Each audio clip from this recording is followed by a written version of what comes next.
Ассаламу алейкум, тыпылдаган тың кожойкелер. Кантип медовик тортун жасайт деп YouTubeга издөө салган болсоңуз, туура видеого келдиңиз. Бул видеодо сиздерге кантип 30 мүнөттө медовик тортун жасоону көрсөтүп берем.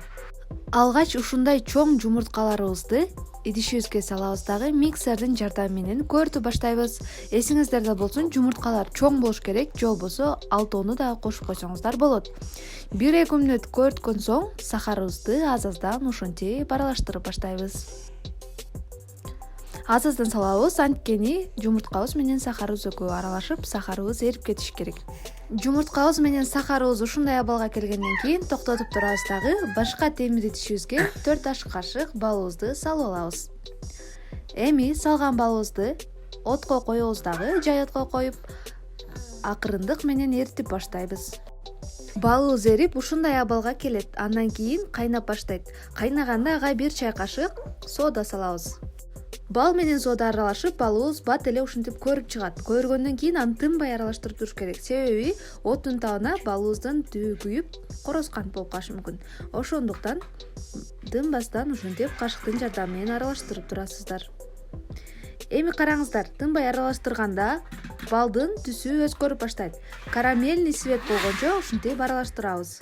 Мынакей кожойкелер, балыбыздын өңү ушундай свет болгондо оттон алабыз дагы бир аз аралаштырып турабыз, эсиңиздерден чыкпасын. Эми ушул массабызды жумурткалуу массабызга аралаштырып, миксердин жардамы менен дагы көөртүп жиберебиз. Бирок тилекке каршы ушул жери менде видеого түшпөй калыптыр. Бал менен жумуртканы аралаштырганыңыздарда өңү ушундай болот, кыздар. Ушуга карап жасасаңыздар болот. Эми миксердин жардамы менен дагы көөртүп алганыбыздан кийин ага 500 грамм унубузду кошобуз.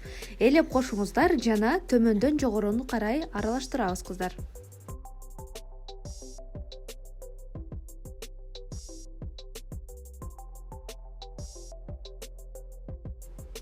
Мына айымдар, ушундай масса даяр болот бизде. Эми муну мен духовкам кичине болгондуктан экиге бөлүп бышырып алдым. Эгерде духовкаңыздардын листи чоң болсо, бир гана кылып бышырып алсаңыздар болот. Массабызды экиге бөлөбүз дагы, колубузду суулап туруп, суудун жардамы менен ушинтип тегиздеп чыгабыз, кыздар. Себеби суулабасаңыздар, камыр колуңуздарга жабышып калышы мүмкүн. Духовкада, кызып турган духовкада 15-20 мүнөт бышырып аласыздар. Ушинтип текшерип көрсөңүздөр болот. Эгерде камыр чыкпаса, демек биздин коржубуз бышкан. Бышкан соң духовкадан алабыз дагы, ушинтип муздаганча коюп коебуз. Эми бул аралыкта экинчи коржубузду бышырып алабыз, кыздар. Жумшак сонун корж пайда болот. Ушинтип жасаган мага ар дайым жагат. Эми экинчи коржубузду дагы ушул сыяктуу кылып эле колубузду суулап, тегиздеп духовкада бышырып алабыз. Мына урматтуу кожойкелер, ушинтип эки коржду бышырып алабыз. Эми буларды чогуу коюп, четин бирдей кылып тегиздеп алабыз. Четиндеги корждорду майдалап, бетине иштетсек болот тортубуздун.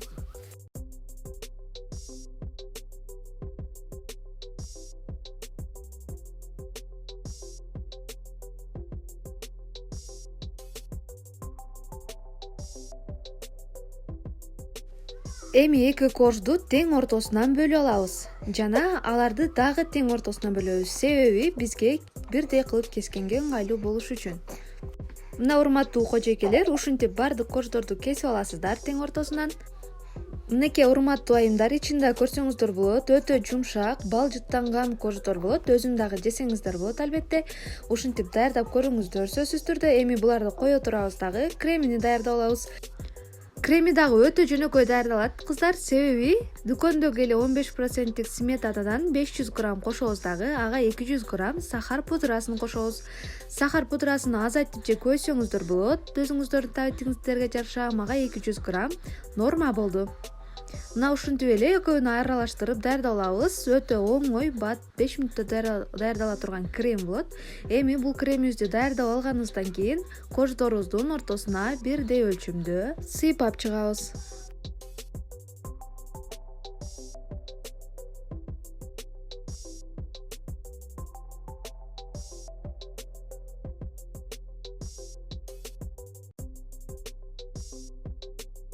Мынакей кожойкелер, бардык корждорубузду тизип, ичине кремдерден сыйпап чыккандан кийин эми четинен чыккан корждорубузду ушинтип колубуз менен майдалап же блендердин жардамында майдаласаңыздар да болот.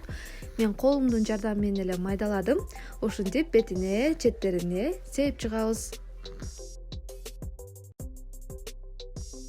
Мынакей урматтуу кожойкелер, ушундай чоң, берекелүү, ары даамдуу бал тортуну үйдө гана бат эле жасап алсаңыздар болот. Дүкөндүкүнө караганда аябай берекелүү болот. Чоң үй бүлөлөргө дагы жетет кеңири. Андан сырткары балдарыңыз дагы кубанып жейт. Ошондуктан ушул рецепт менен сөзсүз түрдө жасап көрүңүздөр. Мен ар дайым ушул рецепт менен жасаймын. Буга чейин дагы чыгарган видеолорум бар. Кааласаңыздар ошону дагы көрүп, толуктап жасап көрсөңүздөр болот. Рецепт жакса, лайктан басып, комментарий калтырып, каналыма катталганды унутпаңыздар. Себеби Кожойке каналында бир гана рецепттер эмес, айымдарга тиешелүү көптөгөн пайдалуу маалыматтар болот. Андыктан сөзсүз түрдө каналыма катталып коюңуздар. Урматым менен Кожойке каналы.